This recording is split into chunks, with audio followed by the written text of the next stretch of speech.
그 트럼프발 악재로 국내 증시가 잠시 흔들리다가 지금은 신고점을 갱신하고 있는데요. 이런 상승 흐름이 추석 이후에도 이어질 것으로 보시나요? 지난 9월 26일 그 국내 증시가 이른바 이제 트럼프발 악재 그리고 미국발 거시경제 지표 발표의 여파로 좀 조정을 좀 많이 겪었죠. 그러면서 코스피가 한때 사상 최고치를 경신하기도 했지만 3,400선이 붕괴되는 모습을 좀 보였습니다. 그런데 이제 그 선에서 투자자들이 우려의 목소리를 좀 냈죠. 이런 불안감이 연휴를 앞둔 연휴 동안 또 연휴 후에 이제 어떻게 진행될 건지 굉장히 좀 궁금해하시는 분들이 있는데 우선은 하락 요인을 좀 살펴볼 수 있을 것 같아요. 우선 첫 번째 하락 요인으로 꼽을 수 있는 건 아무래도 이제 트럼프발 관세 협상이 악재인 것 같아요. 9월 25일에 있었던 백악관에서 한국이 미국에 투자를 그 $3,500 선불로 지급해야 된다 이렇게 밝히면서 그걸로 인한 어떤 한미 무역 협상의 쟁점이 굉장히 다시 커진 그런 상황이고 또 자동차도 이제 뭐 15% 인하하고 $3,500 투자 패키지로 진행을 했지만 여기 자동차 관련돼 있는 부분들이 아직 좀 마무리가 안 된 그런 상황이다 보니까 주시장 그리고 환율 시장의 불안을 일으키면서 좀 하락을 했고 두 번째 하락 요인을 본다라고 하면 미국 금리 인하 기대감에 대한 부분들이 좀 하락했던 건데요. 사실 미국 금리 인하에 대한 기대감은 매크로 지표에 따라서 좀 달라지는 거기 때문에 근데 이제 그 하락에 대한 부분들을 좀 찾을 경우에는 사실 지난 9월 26일에 발표됐었던 미국의 GDP 또 내구재 뭐 실업수당 청구 건수 같은 이런 부분들이 결과가 좋았기 때문에 금리 인하 기대감을 약화시키는 결과로 초래했던 부분인 거거든요. 이런 걸 통해서 증시가 좀 조정이 되는 빌미를 좀 줬고 세 번째는 추석 이전에는 이제 대부분의 투자자들이 관망세 그러면서 리스크를 좀 회피하는 그러한 그 방향성을 갖고 있다 보니까 그로 인해서 이제 매물이 좀 출회가 됐는데 오늘 영상 찍는 날이 10월 2일 목요일인데요. 오늘 코스피 지수가 3,500포인트를 넘어서는 정말 좋은 결과물을 냈거든요. 거기에 가장 큰 두드러진 특징을 본다라고 하면 외국인들이 반도체를 샀다는 거죠. 오늘 역사적인 날이면서도 반도체 쪽에서의 삼성전자가 9만 전자 내외에서 움직였고 SK하이닉스가 40만 하이닉스 내외에서 움직였다라고 하는 이런 부분들은 굉장히 좀 주목해 볼 필요가 있을 것 같아요. 외국인뿐만 아니라 매수 들어왔었던 주체가 외국인도 있었지만 대한민국 안에 연기금의 매수가 굉장히 많이 들어왔습니다. 특히 그렇다라고 하는 건 연기금의 매수 포지션이 좀 변화가 있지 않았을까 라고 좀 생각을 해볼 수 있을 것 같고요. 연휴가 끝난 이후에 과연 지금의 반도체 쪽에 들어왔었던 물량들이 계속 들어올 건지 아니면 다른 섹터로 전환이 될 건지에 대한 부분들은 저는 지금 추세의 흐름은 계속해서 연휴가 끝난 다음에서도 계속 이어질 수 있다. 라고 보고 있고 반도체 쪽에 외국인 자금, 국내 기관들의 자금이 계속 들어올 수 있다라고 판단을 하고 있습니다. 다만 앞서 말씀드렸던 코스피 지수라든지 국내 증시가 지난 9월 말일에 하락했었던 요인 세 가지 부분은 아직 해결이 되지 않았다. 그렇다라고 하면 이 세 가지 부분이 해결이 돼야지만이 추가적인 상승 흐름은 계속 전개될 수 있고 더더군다나 가장 중요한 건 지금 환율이 1,400원 위에서 이어지고 있다라고 하는 건 국내 외환시장의 변동성 확대뿐만 아니라 외국인들의 변동성 확대 요인까지 될 가능성이 굉장히 높거든요. 그래서 지켜보셔야 될 건 환율에 대한 부분들이 어떻게 진행이 되는지를 분명 체크하실 필요가 있다. 그러면 환율이 1,400원 아래로 떨어질 경우에는 국내 증시 지금처럼 점증적인 우상향은 충분히 가능하지 않을까라고 말씀드리고 싶습니다. 매달 10일 간격으로 진행되는 유튜브 무료 특강 아래의 링크에서 신청하세요.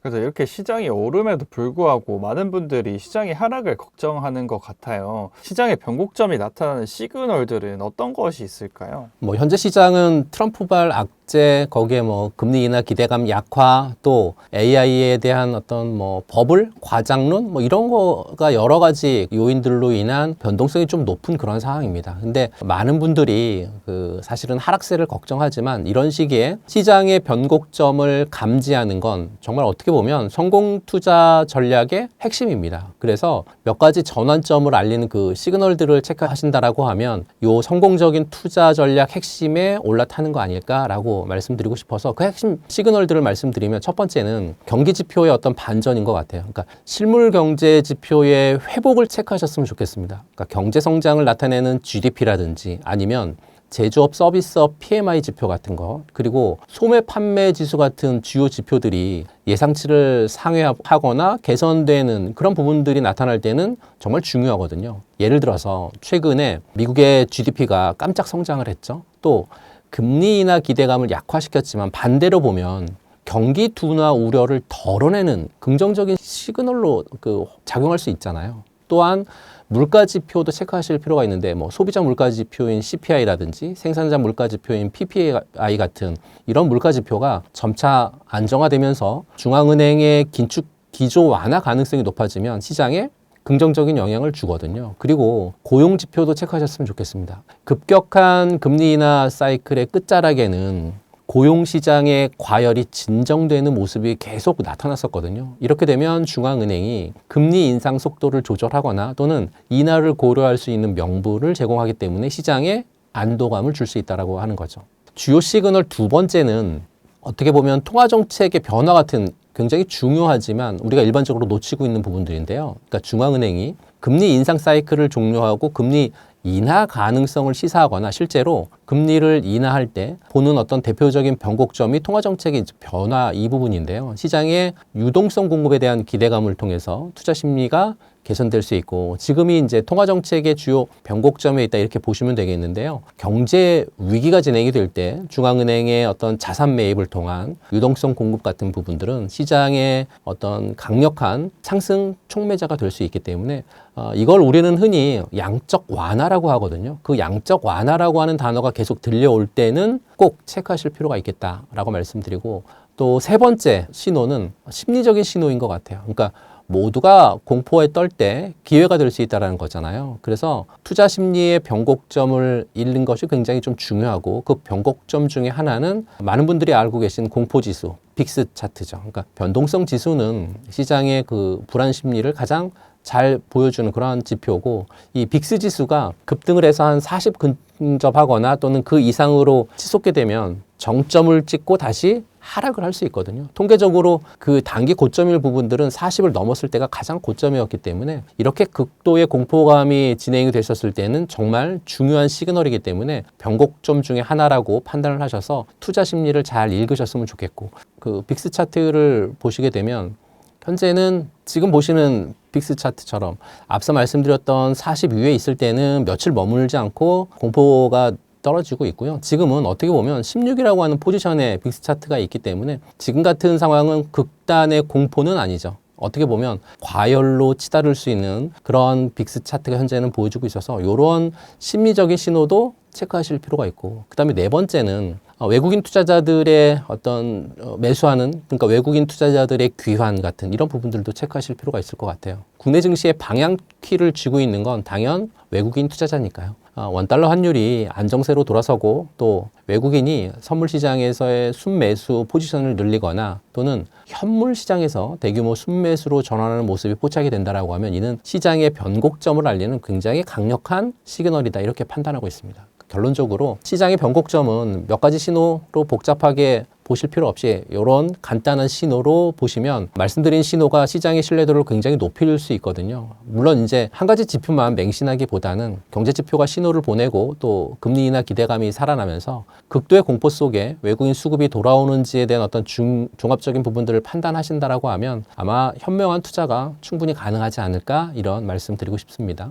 이렇게 증시가 빠르게 상승하면서 어떻게 투자를 해야 할지 모르시는 분들이 많은데요. 이런 상황에서 기회로 바꾸려면 어떻게 투자를 하면 좋을까요? 중요한 건 지금 이 시기를 어떻게 활용하느냐에 좀 달려 있는 것 같아요. 왜냐하면 계속 삼성전자라든지 SK하이닉스가 고점을 찍고 올라가고 외국인 투자가 오늘 하루 만에 코스피에 2조 원이라고 하는 뭉칫돈이 들어오게 되면 이거 나도 지금 들어가야 되는 거 아닐까? 아니면 혹시 지금 고점이 아닐까? 팔아야 되는 거 아닌가? 이런 생각을 하실 수 있거든요. 근데 저는 이러한 시기를 좀 어떻게 활용하느냐에 따라서 내 계좌가 좀 달라질 수 있다. 라는 말씀 좀 드리고 싶고요. 그러면 어떻게 투자를 해야 되는 건지 투자 전략을 좀 수립하셔야 될 것 같은데 이런 상승장을 기회로 삼기 위해서는 기업의 선정이라든지 포트폴리오의 관리가 굉장히 좀 중요하다라고 말씀드리고 싶고요. 그렇게 된다라고 하면 우선 첫 번째는 가치 투자하고 상장주 선별이 우선이다. 이렇게 말씀드리고 싶습니다. 기업의 내재 가치보다 주가가 과도하게 이제 좀 올랐을 경우에는 사실은 재무 건전성이 좀 우수하고 독점적인 경쟁 우위를 갖고 있고 그리고 미래 성장 동력을 갖고 있는 그런 기업들을 선별해서 투자하는 거 굉장히 중요하고요. 동시에 고성장 섹터 내에서도 펀더멘털이 탄탄한 성장주 굉장히 눈여겨보실 필요가 있는데요. 가치 투자 그리고 성장주의 대표 섹터는 반도체죠. 일명 산업의 쌀 이렇게 얘기하잖아요. 그러니까 변하지 않는 성장 동력을 갖췄다고 이렇게 보시면 되는데요. AI라든지 또는 자율주행 그리고 이제 클라우드 같은 4차 산업혁명 시대의 핵심은 결국 반도체니까요. 단기적인 수요 변동은 있을 수 있습니다. 하지만 장기적인 성장 추세는 저는 변함이 없다라고 말씀드리고 싶고요. 최근 발표된 국내외 이제 반도체 기업들의 실적 전망 보고서라든지 또는 어제 샘 올트만이 다녀가면서 정말 좋은 카드를 대한민국에 주고 갔잖아요. 그런 어떤 긍정적인 신호를 본다라고 하면 이 반도체 섹터는 굉장히 좀 중요한 섹터가 아닐까 싶어서요.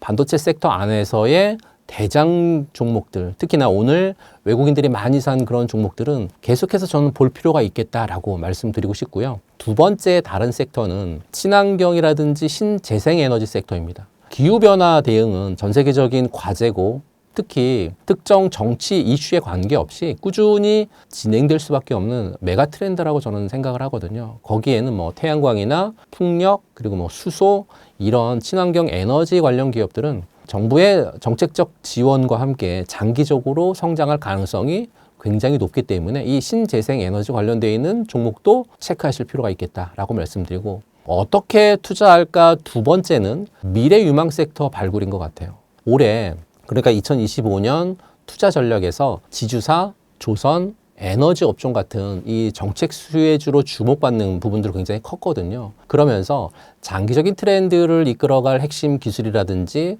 또는 그런 산업에 관심을 가지실 필요가 있겠다라고 말씀드리는데 예를 들면 인공지능이나 또는 반도체, 친환경 에너지, 바이오 같은 미래 성장 동력을 가진 섹터들은 장기적인 관점에서 굉장히 매력적인 투자처가 될 수 있습니다. 투자신탁 운용 회사 중에 슈로더 투자신탁 운용이라고 하는 회사가 있는데요. 그 회사에서 최근에 이제 보고서를 하나 낸 보고서가 있는데 그 보고서 중에 2025년 이후에 10가지 주식시장의 테마라고 하는 주제로 낸 보고서가 좀 있는데요. 그 보고서를 보게 되면 보고서 안에 앞서 말씀드렸던 인공지능, 반도체, 친환경, 또 바이오, 로봇 이런 자율주행 이쪽 관련돼 있는 테마 관련돼 있는 종목들을 쭉 잘 나열을 해놨고요. 그 테마에 대한 정의까지 잘 해놨습니다. 제가 링크를 드릴 수는 없지만 그런 투자자산 신탁 운용에서 하고 있는 미래지향적인 중요한 부분들도 체크하실 필요가 있습니다. 어떻게 투자할까? 세 번째는 분산 투자로 위험 관리를 좀 하셨으면 좋겠다라는 거죠. 2025년 투자 시장에서 분산 투자의 해가 될 수 있다라고 하는 분석처럼 한두 종목에 집중하기보다는 여러 업종과 또는 지역 또는 자산에 걸쳐서 투자 포트폴리오를 분산해서 위험을 최소화하셨으면 좋겠습니다. 특히 이번처럼 사실은 거시경제가 굉장히 불확실하거든요. 이렇게 거시경제가 불확실하고 올라가는 섹터만 집중적으로 올라갈 이런 구간에 있게 되면 이런 상황에서는 정말 분산 투자는 필수적이다라고 말씀드리고 싶습니다. 정부의 의지도 코스피 상승을 바라고 있고 지속적인 금리 인하가 예상되는 시점에서 꼭 눈여겨봐야 할 주식은 어떤 것들이 있을까요? 최근 주식시장이 굉장히 화랑장이잖아요. 여기에도 불구하고 코스피 상승 기대감은 계속 넣어가고 있는 것 같아요. 단순히 낙관이라고 하는 기대감만 있는 게 아니고 정부에서의 증시 부양 의지도 있는 거고요. 또 금리 인하라고 하는 이런 측면도 있고 또 매크로 지표들도 굉장히 잘 받쳐주고 있고 대한민국 증시가 어떻게 보면 밸류적인 측면에 있어서 굉장히 저평가되어 있다라고 하는 흐름들이 지금 전반적으로 복합적으로 좀 움직이고 있는 게 지금 현재 대한민국 시장이거든요. 이런 환경에서 어떤 주식에 주목을 해야 될까라고 하는 단순히 인기 있는 종목을 따라가는 것이 아니라 두 가지 어떤 큰 흐름의 수혜를 직접적으로 받을 수 있는 섹터하고 종목에 좀 관심을 가지셨으면 좋겠는데요. 대표적인 수익 섹터는 첫 번째는 저는 금융 섹터인 것 같아요. 저평가 해소 또 배당 매력이 여전하기 때문에 그런데요. 금융주는 대표적인 PBR 종목이거든요. 정부의 밸류업 프로그램의 핵심 타겟이죠.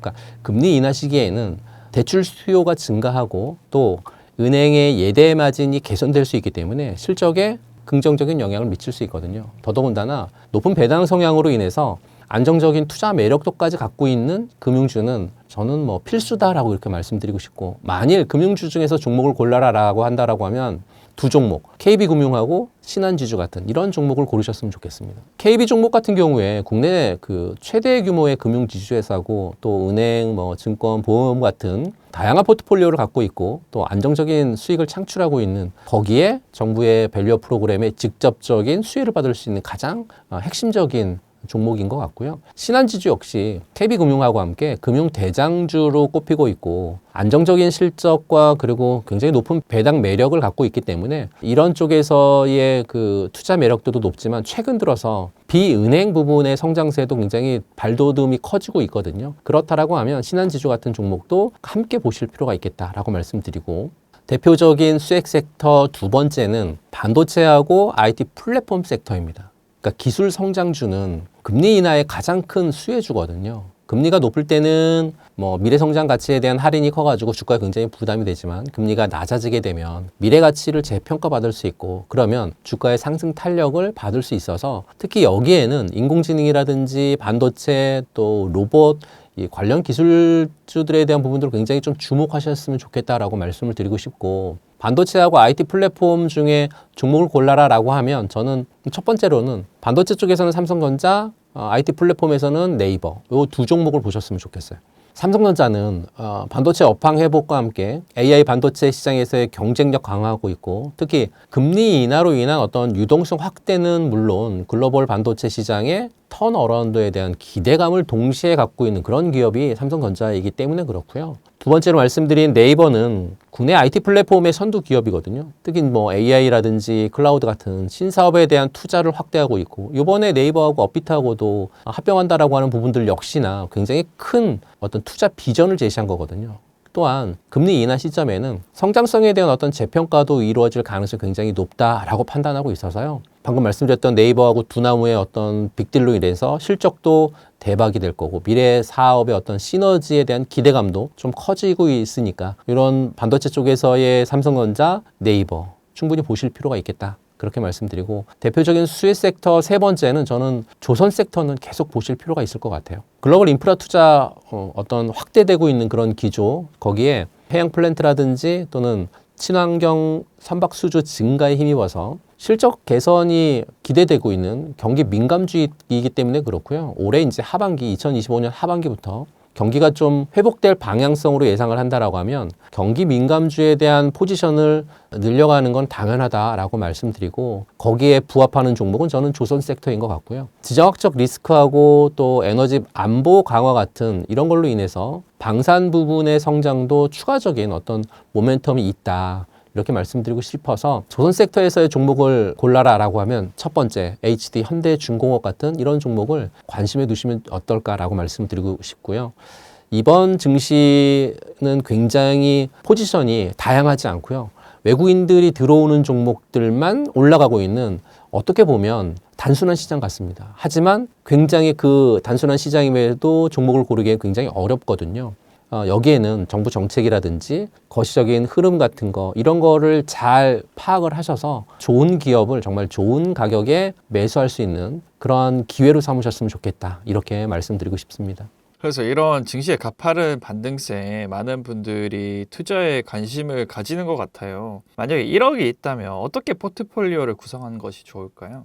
현재 증시를 움직이는 가장 중요한 키워드는 첫 번째는 금리 인하, 두 번째는 기술의 혁신, 세 번째는 외국인. 요런 이제 포인트를 가지고 보셨을 때 인플레이션이 점차 안정화되면서 각국 중앙은행들의 어떤 금리 인하에 대한 기대감이 커지고 있잖아요. 금리 인하가 낮아지게 되면 기업들의 어떤 투자 부담이 줄어들고 거기에 유동성 시장이 흘러들어와서 전반적인 주가 상승을 이끌게 될 수 있거든요. 거기에 인공지능이나 뭐 로봇 또 뭐 반도체 같은 이런 기술 혁신은 거스를 수 없는 거대한 흐름으로 현재는 자리 잡고 있고, 또 이와 관련된 기업들이 시장의 불확실성 속에서도 꾸준히 성장을 하고 있고 주가의 흐름도 계속해서 우상향하고 있고, 그렇게 우상향하고 있는 주가에 외국인 자금이 들어와서 불을 지피니까 폭등을 하고 있는 그런 오늘 10월 2일에 뭐 반도체 종목 같은 거를 예를 들 수 있는데요. 그러니까 뭐 성장이라든지 안정성, 거기에 유동성 이런 것들을 함께 체크하실 필요가 좀 있어 보이고요. 그렇게 했었을 때 우선은 자금의 50% 비중은 핵심 우량주로 구성하시면 좀 좋을 것 같다라고 말씀드리고 싶고요. 핵심 우량주는 시장의 흔들림에도 불구하고 꾸준히 성장할 수 있는 그런 어떤 대형 우량주에 투자를 하신다라고 하면 포트폴리오의 어떤 안정성을 확보할 수 있다. 이렇게 말씀드리고 이런 종목들은 시장을 대표하는 기업들이기 때문에요. 장기적인 관점에서 투자하면 정말 안정적인 수익을 좀 기대할 수 있고 종목으로 비교한다라고 하면 뭐 삼성전자, 네이버 같은 종목이죠. 삼성전자가 글로벌 반도체 시장의 리더, 또 AI 반도체, 뭐 파운드리 부분에 있어서의 경쟁력이 계속 높아지고 있어서 2025년 반도체 업황 회복과 함께 정말 큰 수혜가 예상이 되는 그런 종목이고 네이버는 앞서 말씀드렸던 것처럼 국내 대표되는 IT 플랫폼 기업이기 때문에 AI 기술에 대한 어떤 접목, 거기에 웹툰도 출시할 거고 또 클라우드 같은 신사업의 성장도 기대가 되고 있고 금리 인하가 진행이 된다라고 하면 성장 가치가 더욱 부각될 것으로 저는 좀 보고 있어서 이렇게 삼성전자나 네이버 같은 종목을 체크하실 필요가 있을 것 같고요. 비중을 50%의 비중을 끝났다라고 하면 이제 30% 정도, 그러니까 전체 자금 중에 30% 비중은 미래 성장주 정도로 구성하셨으면 좋겠습니다. 미래 성장주라고 하면 사실은 병돈성이 좀 클 거고요. 또 높은 성장 잠재력을 갖고 있는 중소형 기술주가 여기에 해당이 될 수 있을 것 같고요. 이런 포트폴리오는 수익률을 좀 극대화할 수 있겠죠. 이런 기업들 같은 경우에는 어떤 기술 혁신의 최전선에 나가 있는 그런 종목들이 굉장히 많고요. 종목으로 따진다라고 하면 두산 로보틱스나 하나솔루션 같은 이런 종목이죠. 그러니까 두산 로보틱스는 협동 로봇 시장의 1등주거든요. 그러니까 로봇 산업의 어떤 폭발적인 성장에 대한 어떤 직접적인 수혜가 예상이 되는 기업이 두산 로보틱스이고 그리고 하나솔루션은 태양광 산업을 중심으로 한 어떤 신재생에너지 기업이죠. 각국의 현재 친환경 정책하고 맞물려서 꾸준히 성장이 기대되는 그런 종목이기 때문에 30% 비중은 뭐 두산 로보틱스라든지 하나솔루션 같은 이런 기업들로 포지션을 차지하셨으면 좋겠고요. 마지막 한 20% 비중은 대체 투자나 아니면 현금 확보 같은 이런 부분들이 여러분들의 비중을 차지하셨으면 좋겠고 시장의 급변에 대비해서 ETF나 아니면 현금을 보유해서 유연성을 좀 확보하셨으면 좋겠습니다. 이런 자금은 시장이 급락을 할 때 저가 매수의 기회로 활용하거나 아니면 새로운 투자처가 나타났을 때 즉시 투자할 수 있는 실탄 역할을 할 수 있거든요. 종목을 고른다라고 하면 코덱스 200 ETF 같은 종목이에요. 그러니까 코스피 200 지수를 추종하는 ETF거든요. 국내 시장 어떤 전체 분산 투자하는 그런 효과를 주기 때문에 특징은 개별 종목 투자에 대한 어떤 리스크를 줄일 수 있다는 거 굉장히 중요한 특징입니다. 그리고 만일 여기에 투자하지 않고 나는 20%를 현금으로 보유하겠다 하시는 분은 시장 추가 하락이라든지 눌림이 오는 구간에서 현금 보유는 굉장히 필수적인 거거든요. 리스크 관리의 부분에 있어서의 가장 중요한 전략은 현금이니까요. 이렇게 투자 핵심 원칙은 어떤 장기적인 포트폴리오 리밸런싱과 또 여러분들만의 투자 원칙을 수립을 해서 분산 투자를 통한 위험 관리가 굉장히 중요하고 1억 원의 포트폴리오를 구성하는 건 사실 어떻게 보면 단순한 그 자금 배분을 넘어서 시장을 이해하고 미래를 설계하는 과정이다. 전 이렇게 생각합니다. 그렇다라고 하면 성공적인 투자는 결국 원칙을 지키는 것에서부터 시작하거든요. 이렇게 원칙을 지키시는 여러분들이 되신다라고 하면 현명한 판단을 통한 성공적인 투자가 가능하지 않을까라고 말씀드리고 싶습니다. 매달 10일 간격으로 진행되는 유튜브 무료 특강 아래의 링크에서 신청하세요. 삼성전자 주가가 한때는 프리마켓에서 9만 원을 달성했었는데요. 최근 반도체 관련주 주가가 이렇게 좋은 이유는 무엇이라고 보시나요? 오늘 삼성전자 주가가 9만 원을 넘었다가 9만 원 아래에서 끝났거든요. 반도체 관련 종목들이 전반적으로 오늘 상승세를 굉장히 많이 보였습니다. 이 단순한 반등을 넘어서 사실은 어떻게 보면 새로운 성장 사이클의 시작을 알리는 신호다 이렇게 해석할 수 있거든요. 몇 가지 핵심적인 요인들이 복합적으로 작용하면서 상승 흐름으로 전개가 됐는데 우선은 첫 번째 그 상승 흐름을 만들었었던 주요 요인은 링크를 하나 보도록 하겠습니다. 이 링크를 보시게 되면 2030년 AI 지출이 전 세계 GDP의 3.5%를 차지할 거라고 하는, 그래서 글로벌 경제의 판도를 바꿀 거다라고 하는 소식이 나와줬거든요. AI 시대가 도래하면 그 AI 시대를 통해서 당연히 부품 중에 하나인 HBM 수요가 급증을 할 거다라고 하는 게 첫 번째 복합적인 요인 중에 하나인 것 같아요. AI가 2030년까지 전 세계 GDP의 3.5%에 해당하는 누적 경제 효과를 가져올 어떤 핵심 성장 동력으로 평가를 받고 있고, AI 기술 발전은 방대한 데이터를 처리하고 있는 그거를 학습하는 데 굉장히 필수적이거든요. 또 고성능 반도체를 요구하고 있고, 특히 HBM의 수요를 폭발적으로 증가시키고 있죠. 그래서 삼성전자, SK하이닉스 같은 국내 반도체 기업들이 HBM 시장에서 독보적인 기술력을 갖고 시장 점유율을 갖고 있고, 그렇게 하면서 AI 시대의 최대 수혜주로 떠오르고 있으니까요. 이들 기업의 어떤 실적 개선이라든지 주가 상승을 견인하는 건 가장 강력한 동력이고, 또한 HBM 수요 증가를 통해서 디램 생산 능력도 계속해서 이어질 것으로 판단을 하고 있기 때문에 이 가장 중요한 AI의 폭발. 그러다 보니까 어제 샘 올트만이 대한민국에 와서 삼성과 SK하이닉스 수장을 만나면서 투자해달라라고 요구를 했던 게 바로 AI 시대가 점층적으로 빨리 진행이 될 때 HBM이라고 하는 반도체, 정말 없어서는 안 될 필수적인 반도체를 누가 먼저 선점하느냐에 따라서 그 AI 시장을 누가 가장 앞서 나가는 건지에 대한 부분들로 전개가 될 수 있거든요. 그렇기 때문에 러브콜을 보낸 거죠. 우리 빨간불 켜졌으니까 와서 우리 빨간불을 좀 꺼달라 라고 어제 샘 올트만이 왔기 때문에 대한민국 오늘 시장에서 삼성, SK하이닉스 폭발적인 상승 흐름을 보였으니까요. 두 번째 핵심은 글로벌 메모리 반도체 시장의 회복하고 성장 전망인 것 같아요. 지난해 부진했었던 메모리 반도체 시장이 2025년에는 크게 회복될 것으로 전망을 하고 있고, IDC라고 하는 시장 조사기관에서 2025년 메모리 시장이 약간 300조 원 규모로 지난해 대비해서 40% 이상 오를 거다, 이렇게 조사기관에서는 예측을 하고 있거든요. 특히 디램 시장 같은 경우에 30%의 높은 성장을 기록을 할 거고 약 한 170조 원에 이를 것으로 이렇게 좀 시장을 내다보고 있고요. 이런 회복세가 반도체 재고 수준이 안정화되고 또 클라우드 서버용 주문 증가, 그리고 인공지능이라든지 데이터 센터 같은 전방 산업의 수요가 회복이 되면서 충분히 나타날 수 있는 그런 현상으로 보고 있다는 거죠. 메모리 반도체 기업들은 이런 수요 증가에 발맞춰서 생산 능력을 확대하면서 실적 턴어라운드를 기대하고 있는 그런 부분들이 두 번째 반도체의 어떤 시장을 이끌고 있는 그런 상황인 것 같고요. 세 번째 핵심은 반도체 시장의 견조한 성장과 첨단 노드 쪽에서의 확장인 것 같아요. 메모리뿐만 아니라 전체 글로벌 반도체 시장 역시 2025년에 약 한 16% 정도 성장을 해서 1,100조 원에 이를 것으로 현재는 전망을 하고 있거든요. 이런 성장을 견인하는 핵심 동력 중에 하나는 첨단 노드에 대한 어떤 수요 확장인 것 같아요.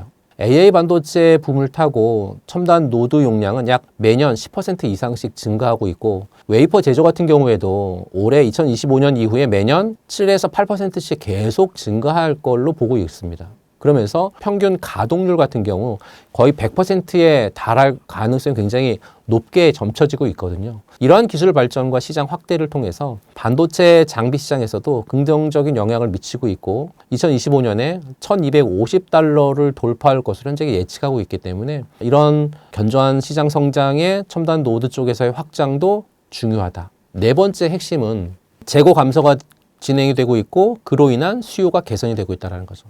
그동안 소비자가 가전이나 자동차 그리고 산업 제어 분야 쪽에서 반도체 재고가 점차 소진되고, 또 2025년에 산발적인 재고 보충과 함께 실질적인 어떤 수요 회복이 예상이 좀 되고 있는데, 특히 이제 지난해에 잠정 추정치 대비해서 데이터 센터 응용 시장 규모가 33% 이상 상승했었던 건 굉장히 중요한 수치고요. 특정 섹터의 어떤 견조한 수요가 전체 시장 회복을 이끌고 있다라고 이렇게 보시면 될 것 같습니다. 결론적으로 최근 반도체 주식 강세는 AI라고 하는 신성장 동력, 거기에 글로벌 메모리 시장의 회복, 그리고 전체 반도체 산업의 구조적인 성장세, 이거가 맞물려서 지금 일어나고 있는 그런 현상이고, 이런 큰 그림을 이해를 하시고 변화하는 시장 속에서의 어떤 기회를 포착을 해야, 그래야 성공적인 투자를 하실 수 있지 않을까라고 말씀드리고 싶습니다.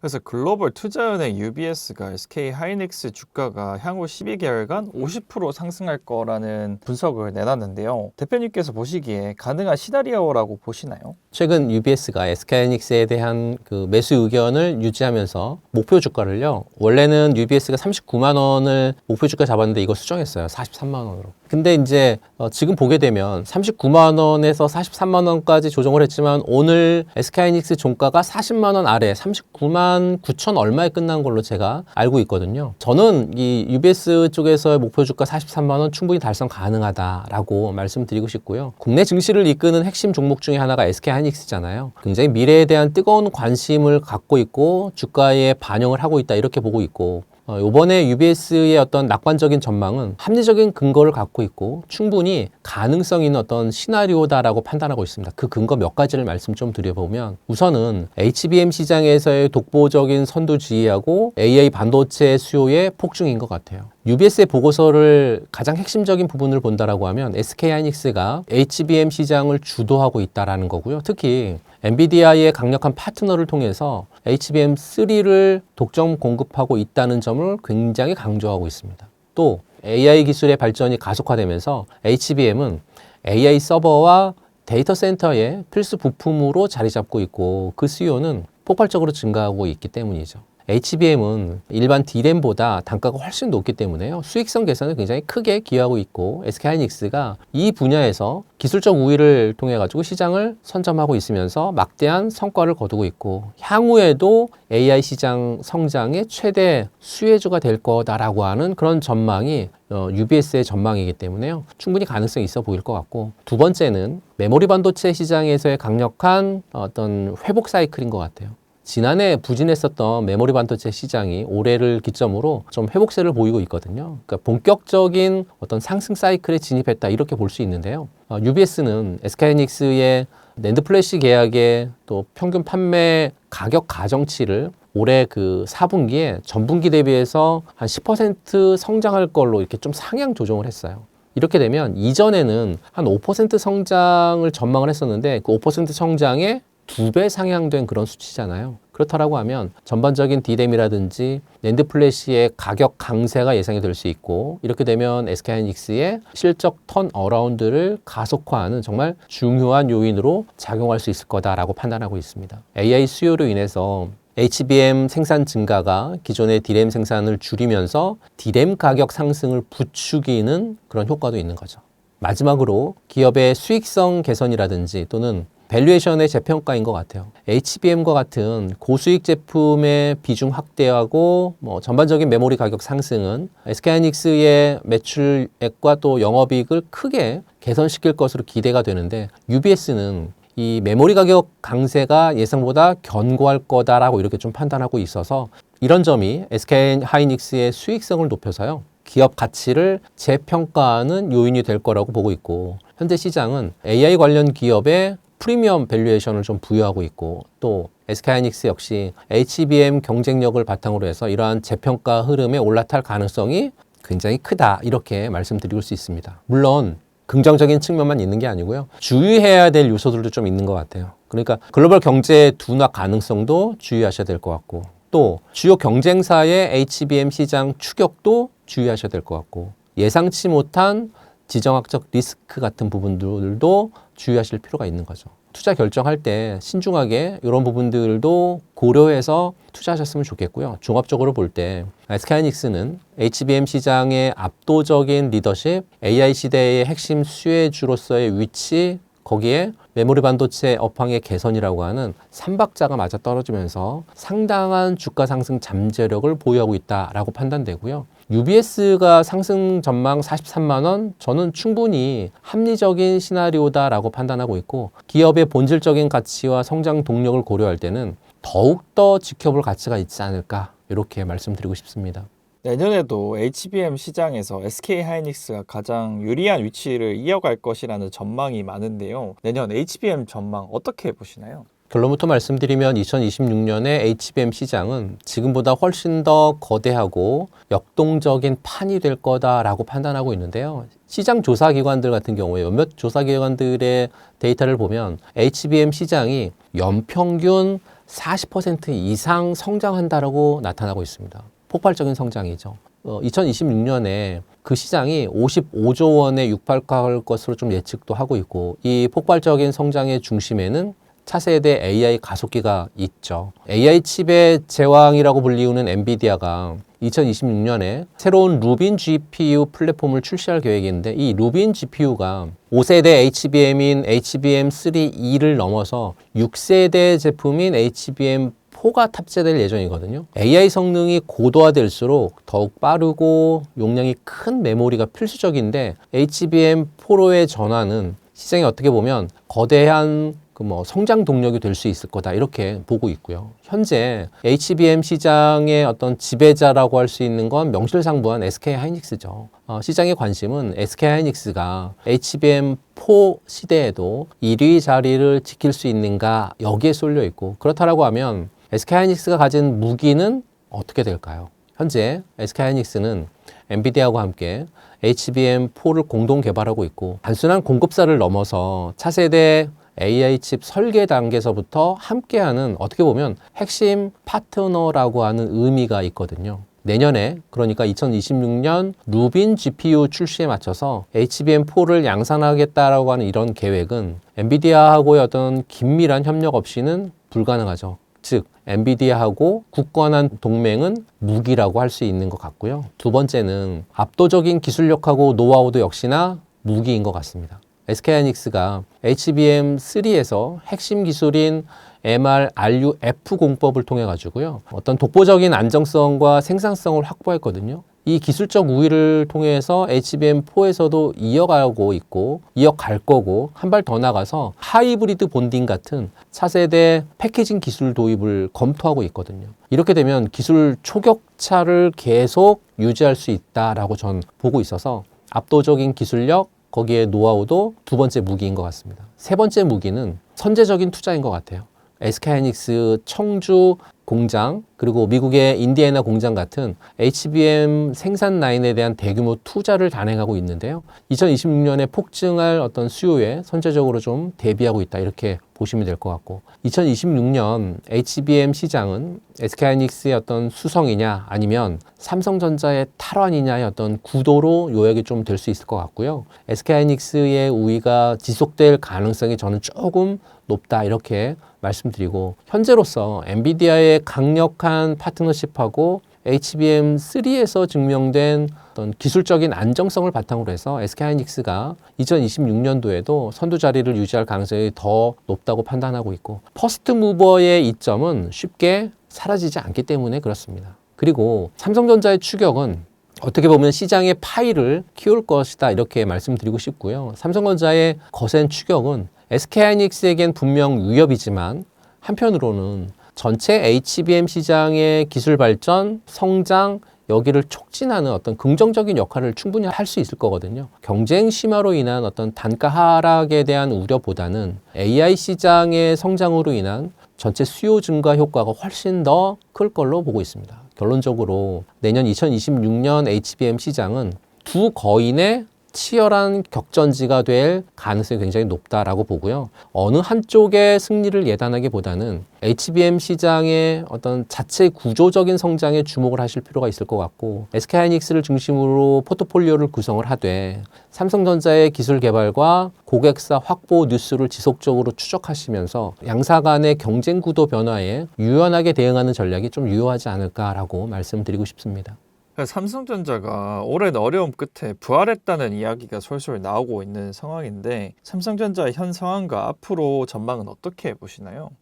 삼성전자의 현재 상황을 분석하면 우선은 메모리 반도체 업황의 반등은 굉장히 긍정적입니다. 2023년 극심한 불황을 겪었죠. 그러면서 지나왔고, 그리고 이제 2025년 상반기 D램 그리고 낸드 플래시 가격이 이제 좀 회복이 되면서 어떻게 보면 상반기에 실적에 대한 턴어라운드가 좀 진행이 되는 발판이 좀 됐다라고 보시면 될 것 같고, 특히 HBM이라든지 DDR5 같은 고성능 메모리 수요가 폭발적으로 증가하면서 삼성전자가 세계 메모리 시장 1위를 굳건히 지키고 있죠. 이렇게 되는 건 AI 서버 구축의 필수적인 핵심 부품 때문이고, 또 엔비디아 같은 주요 고객사에 10월부터 이제 본격 공급이 예정되어 있다라고 하는 점은 좀 더 긍정적인 효과를 나올 수 있을 것 같습니다. 또 다른 긍정적인 부분은 HBM 경쟁력에 대한 어떤 강화 노력인 것 같아요.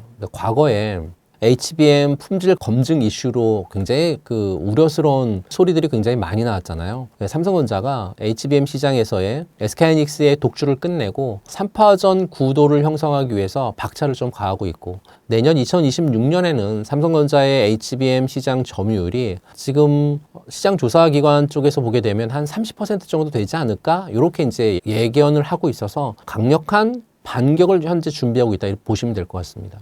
또한 파운드리 사업 확장도 좀 긍정적인 것 같습니다. 시스템 반도체 시장에서의 경쟁력을 높이기 위해서 파운드리 사업에 대한 투자를 지속하고 있고, 게이트 올 어라운드 기반의 그 선단 공정 기술 개발을 통해서 시장 점유율을 확대하는 그런 노력이 계속 이어지고 있고, 이렇게 되면 장기적인 성장 동력 확보가 충분히 가능하지 않을까라고 말씀드립니다. 마지막으로는 주주 환원 정책인 것 같아요. 삼성전자가 주주 가치 제고를 위해서 자사주 매입, 소가 적극적으로 하고 있거든요. 올해 그 2025년 2분기 실적 발표에서 거의 한 3조 원에 가까운 자사주를 주주가치 제고 목적으로 매입해서 소각을 할 거다, 이렇게 밝혔던 부분들은 굉장히 긍정적이다, 이렇게 봅니다. 이런 긍정적인 부분을 통해서 삼성전자 앞으로 전망을 한다라고 하면 우선 그 AI 시대를 선도하는 핵심 플레이어의 어떤 역할을 할 것은 충분히 가능하고, 인공지능 기술의 발전을 통해서 반도체 산업의 어떤 지속적인 성장을 이끄는 인공지능 기술 같은 경우에는 핵심 동력이고,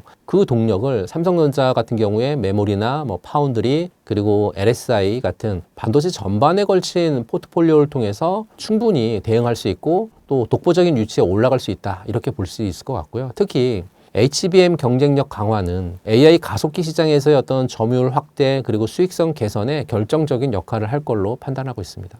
또 메모리 반도체 시장의 어떤 슈퍼 사이클의 진입에 대한 부분들도 굉장히 좀 긍정적으로 보고 있는데요. 올해 2025년 글로벌 반도체 시장 전체가 약 15에서 16% 정도 성장을 할 겁니다. 메모리 시장 역시 굉장히 큰 시장인데, 더더군다나 15%, 16%의 큰 회복이 진행이 된다라고 하면 기대해 볼 만한 시장이고, HBM 수요가 일반 D램 생산을 잠식하면서 D램 가격 상승을 견인하는 어떤 구조적인 변화도 감지되고 있어서요. 2026년까지 반도체 슈퍼 사이클이 이어질 수 있다라고 하는 기대감은 계속해서 커지고 있습니다. 거기에 뭐 기술적인 혁신 이런 부분들도 삼성이 기대할 수 있거든요. 삼성전자가 핀펫을 넘어서 차세대 게이트 올 어라운드 공정 기술을 선도하면서 미래 공정 기술력을 지속적으로 강화하고 있고, 그리고 AI 온디바이스 같은 새로운 기술 트렌드를 주도하면서 미래 반도체 시장을 충분히 개척해 나갈 수 있을 거다라고 저는 판단하고 있고요. 반도체 외에도요, 스마트폰, 뭐 가전 같은 다양한 사업 분야 부분에서 글로벌 경쟁력을 유지하면서 견조한 실적을 계속해서 내지 않을까 싶습니다. 이렇게 되면 반도체 시장의 주기적인 변동성 속에서도 기업의 어떤 안정성을 확보하는 그런 부분들로 전개될 가능성이 높습니다. 물론 삼성전자 앞에는 여전히 도전 과제가 굉장히 많죠. 특히나 HBM 시장에서의 경쟁사를 추격해야 되고 더욱더 치열해질 것이고, 파운드리 분야에서 TSMC하고의 격차를 줄여야 되는데 그 격차를 어떻게 줄일 건지가 굉장히 큰 숙제거든요. 또 글로벌 경기 변동이라든지 또는 미국하고 중국하고의 기술적인 패권 경쟁이라든지 굉장히 중요한 부분들이 굉장히 많기 때문에 이런 말씀드렸던 내용들 지속적으로 모니터링할 필요가 있다라고 말씀드리고 싶습니다. 대표적인 반도체 기업인 삼성전자와 SK하이닉스 이외에도 반도체 소부장 주식들 중 눈여겨봐야 할 종목은 어떤 것들이 있을까요? 소부장 종목 3종목 정도만 간단하게 좀 말씀을 좀 드려보면, 우선 첫 번째 보실 종목은 저는 PSK홀딩스 같은 종목이죠. 이 종목은 한국 반도체 소부장 기업 중에서 특히 데스컴 장비 부분에서 수혜를 충분히 받을 것으로 판단을 하고 있기 때문에 그렇거든요.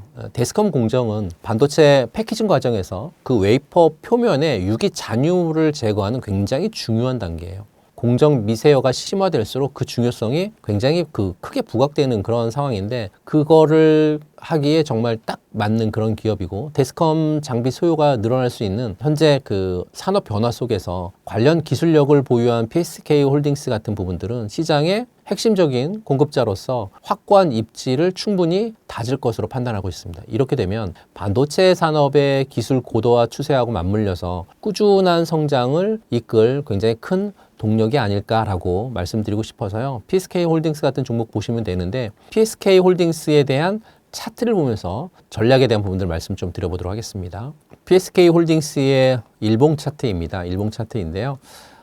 검정색 라인 부분을 늘 언제나 제가 강조를 하는데 검정색 라인 아래에 있다가 위로 상승을 했었던 PSK 홀딩스가 검정색 라인 아래로 내려왔다가요. 이번에는 다시 아래에 있다가 이렇게 이제 검정색 라인 아래에 있다가 위로 올라갈 때 제가 늘 언제나 말씀드리는 주가의 상승 패턴이 밑에 대량 거래량이 발생을 하고 장대 양봉이 발생하는 게 굉장히 좋다. 그래야 우상향이 크게 갈 수 있다라고 말씀을 드리는데요. 보시게 되면 PSK 홀딩스는 그러한 흐름은 나타나지 않습니다. 다만 최근 들어서 PSK 홀딩스는 이 1년선 검정색 라인 부근 아래에 머물고 있을 때는 어느 정도 일정 구간 아래에 머물다가 위로 올라가는 구간이 생기는 그러니까 박스 형태의 이런 매매 자리가 나온다라는 거거든요. 그렇게 되면 이 종목을 매매할 때 가장 중요한 건 빨간색 라인 21선 부근에서 분할 매수를 하셔도 되고요.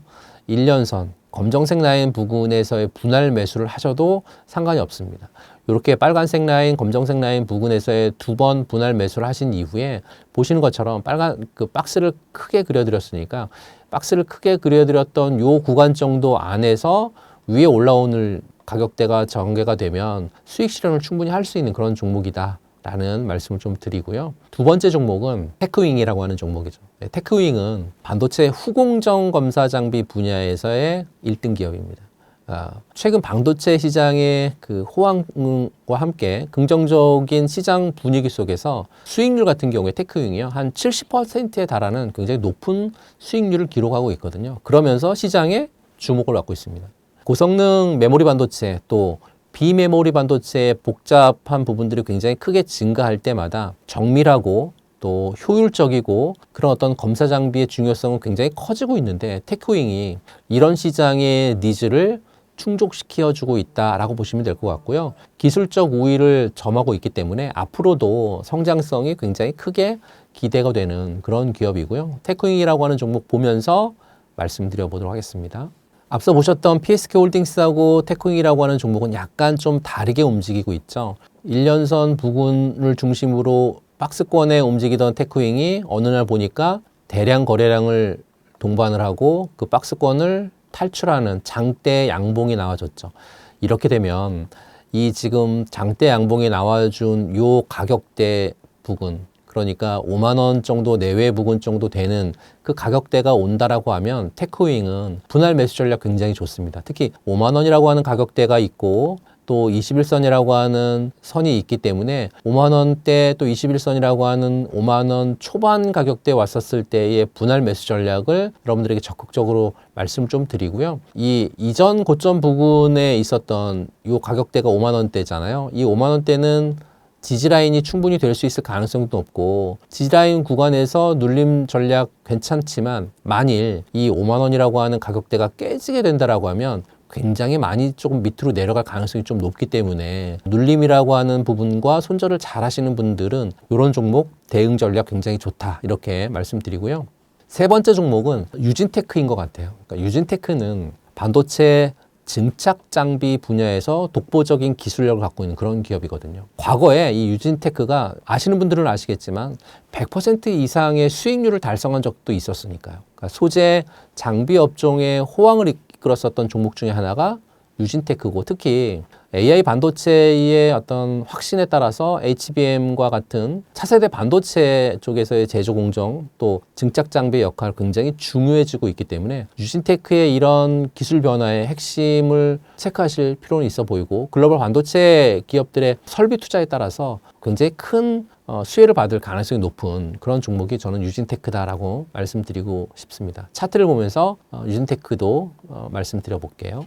유진테크라고 하는 종목은 테크윙과 비슷한 양상의 흐름을 보이고 있죠. 검정색 굵은 실선 밑에 주가가 포진해 있다가 올라갈 때 장대 양봉과 대량 거래량을 통해서 주가의 흐름이 올라왔었는데요. 그리고 나서 이제 폭발적인 상승 흐름이 이렇게 전개가 됐었죠. 이렇게 전개가 되면 이제는 앞에 어떤 지지 또는 이런 라인 부분에 있어서 저항 라인 부분을 굉장히 최근 들어서 거래량이 많이 발생하면서 저항 부분을 한꺼번에 이렇게 뚫어버렸습니다. 이런 종목들은 사실 매매하기 굉장히 어렵거든요. 철저하게 단기 매매 위주의 형태의 흐름으로 전개를 하셔야 되세요. 21선이 이렇게 상승을 하고 있는데요. 21선 부분까지 떨어지게 된다라고 하면 눌림 매매 가능하고 21선이 깨지면 물론 61선도 이렇게 올라오지만 21선이 깨지게 된다라고 하면 손절해야 되는 21선 매매 전략이 가장 유효한 종목은 지금처럼 기울기가 굉장히 높고 거래량이 많이 나오는 이런 종목들에 있어서는 21선 매매가 굉장히 유효합니다. 단 21선을 손절선으로 잘 잡으셔야 그래야 손절을 통해서 수익을 볼 때는 많이 보지만 손절을 통해서 리스크 관리도 분명히 잘 하실 수 있는 분들은 접근하실 필요가 있겠다. 이렇게 말씀드리고 싶습니다. 드디어 반도체 주식들의 상승 사이클에 들어선 것일까요? 반도체 주식은 상승 사이클에서는 큰 폭의 상승을 보여주는데 앞으로 반도체 투자 전략 어떻게 가져가면 좋을까요? 반도체 산업은 과거에도 그랬고 상승 사이클에 접어들면 폭발적인 성장세를 좀 보여주고요. 지금 우리는 이제 다시 한번 그 문턱에 서 있다 이렇게 좀 보시면 될 것 같습니다. 메모리 반도체 시장은 이미 슈퍼 사이클에 진입했다라고 하는 평가를 좀 받고 있고요. 고부가 가치 제품 쪽인 HBM의 어떤 수요 급증, 또 DRAM 가격의 상승, 그리고 낸드 시장의 반등, 여기가 지금 맞물리면서 강력한 상승 동력을 좀 확보하고 있으니까요. 반도체 주식의 상승 사이클에 들어선 것일까요? 라고 하는 물음에 저는 네 라고 답변 드립니다. 2025년 하반기 반도체 산업의 어떤 특히 HBM 시장에서 눈에 띄는 성장 또 경쟁이 본격화되고 있고 거기에 AI 수요가 반도체 주가를 계속해서 끌어올리고 있기 때문에 글로벌 증시를 견인하고 있다 이렇게 보시면 될 것 같습니다. 특히 2025년 IC 반도체 성장률 같은 경우에 평균 판매 단가는 15에서 20% 높아질 거고 매출도 20% 이상 높아질 걸로 예상하고 있거든요. 5년 평균 수치를 크게 웃도는 그러한 수치를 보여줄 겁니다. 그리고 글로벌 반도체 장비 시장 역시 올해 1250억 달러를 돌파할 것을 전망하고 있기 때문에 여기는 전체 매출의 15에서 17%까지 성장이 가능하거든요. 이런 객관적인 지표들이 현재 반도체 산업이 확실한 상승 사이클에 돌입했다라고 보여주는 명백한 근거라고 말씀드리고 싶습니다. 그렇다라고 하면 성공적인 어떤 투자를 이끌어가기 위한 어떤 전략이 좀 필요하겠죠. 전략 한 두세 가지 정도 말씀을 좀 드리면 첫 번째 전략은요. AI라든지 또는 HBM 관련 핵심 기술을 보유한 기업에 주목하셨으면 좋겠다라는 말씀 드립니다. 현재 반도체 시장을 이끌고 있는 가장 강력한 동력은 단연 인공지능이죠. 그러니까 AI 학습과 추론에 필수적인 고성능 메모리 쪽인 HBM은 폭발적인 수요 증가를 보이고 있고 이와 관련된 기술을 보유한 기업들은 장기적인 성장 잠재력 굉장히 높겠죠. 삼성전자, SK하이닉스 같은 대표적인 기업들 외에도요. HBM 생산 공정에 필요한 어떤 소재, 부품, 장비를 공급하는 소부장 기업들 면밀히 살펴볼 필요가 있겠습니다. 특히 미세화 공정이나 첨단 패키징 기술과 연관된 기업들은 정말 직접적인 수혜를 받을 수 있기 때문에요. 정말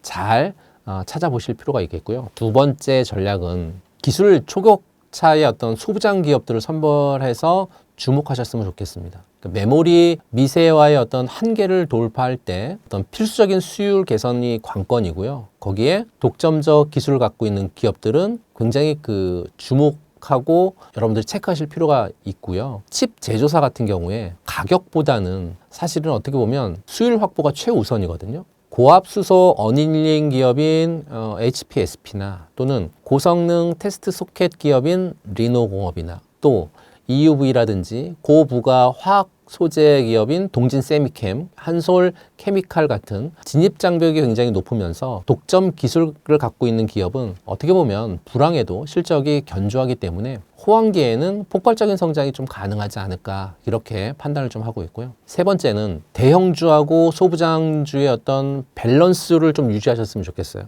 그러니까 업황 회복에 직접적인 수혜를 받는 메모리 쪽에서의 대장주 그리고 고성장 동력을 갖고 있는 소부장 기업을 균형 있게 편입을 한다라고 하면 사이클 초기에 가장 먼저 시장에 관심과 또 자금이 집중되는 건 대장주죠. 그러니까 삼성전자라든지 SK하이닉스가 먼저 상승을 하잖아요. 삼성전자나 SK하이닉스 같은 경우에 메모리 가격 상승에 대한 어떤 실적 레버리지가 굉장히 크기 때문에 상승을 먼저 할 거고, 그리고 나면 소부장 기업들이 특정 기술 혁신이나 또는 특정 장비 교체 사이클에 따라서 대형주의 상승폭과 똑같이 유지하면서 어떤 종목들은 대형주보다 훨씬 더 멀리 가는 종목들이 발생하거든요. 이렇게 분산 투자를 하신다라고 하면 사실 변동성을 좀 줄일 수 있고 시장 전체의 성장을 놓치지 않을 거다라고 이렇게 말씀드리고 싶습니다. 매달 10일 간격으로 진행되는 유튜브 무료 특강 아래의 링크에서 신청하세요. 3,500달러 규모 투자펀드 조성을 놓고 이견이 좁혀지지 못하는 가운데 큰 기대를 모았던 조선업에 대한 불확실성이 깊어지고 있는데요. 국내 조선사들은 어떤 상황이라고 할 수 있을까요? 우선 결론부터 좀 말씀을 드리면 국내 조선사들은 역대급 호황의 결과물을 본격적으로 수확하는 그런 시기에 접어들었다 이렇게 보고 있는데요. 2022년하고 2024년에 조선사들이 따낸 수주들은 그 전에 따냈었던 거하고 좀 다릅니다. 그러니까 고선가 계약을 따낸 그런 상황이 2022년, 2024년 정도의 상황인데요. 이 물량들이 2025년 올해 들어서면서 본격적으로 배가 만들어지고 그 만들어진 배가 납품이 되기 때문에 매출로 잡히고 있거든요. 국내 조선사 5개 회사들의 2025년 합산 영업이익률은 전년 같은 기간 대비해서 약 9에서 10% 정도로 성장이 전망이 되고 있는 사례가 그 사례인 거예요. 2020년 초반에 적자 터널을 완전히 벗어나서 어떻게 보면 지금은 돈을 잘 버는 회사 체질로 바뀌어가고 있거든요. 그 바뀌는 체질의 변화는 핵심은 일감이 많은 것보다 정말로 비싼 일감이 매출로 들어오기 때문이다. 이렇게 보시면 될 거고요. 그것 때문에 주가는 계속해서 우상향을 하고 있었죠. 현재 대형 조선사들의 수주 잔고는 한 3.5년, 3년에서 4년 이렇게 좀 보고 있는데요. 과거에는 평균적으로 한번 수주를 받으면 한 2, 3년 정도 치였던 거하고 비교하면 상당히 굉장히 많은 물량을 이번에 받은 거고, 이 덕분에 지금 당장 신규 수주가 줄어든다 하더라도 최소 3년 이상 안정적인 매출이 보장된다 이렇게 보시면 될 것 같습니다. 조선사들이 물론 이제 더 받아야 한다라고 하는 부담도 있겠지만 더 받아야 하는 부담 없이 수익성 좋은 배만 골라받는 선별 수주 전략을 쓸 수 있는 그런 배경이라고 보시면 될 것 같고요. 그리고 LNG 운반선이나 또 컨테이너선 같은 성과가 비싼 그리고 고부가가치 선박 시장 같은 경우에 여전히 한국이 압도적인 상황이에요. 특히 환경 규제라든지 또 노후선을 교체해야 하는 친환경 선박 교체 같은 부분들에 있어서도 이쪽 수요도 향후 10년 동안 굉장히 크게 이어질 거거든요.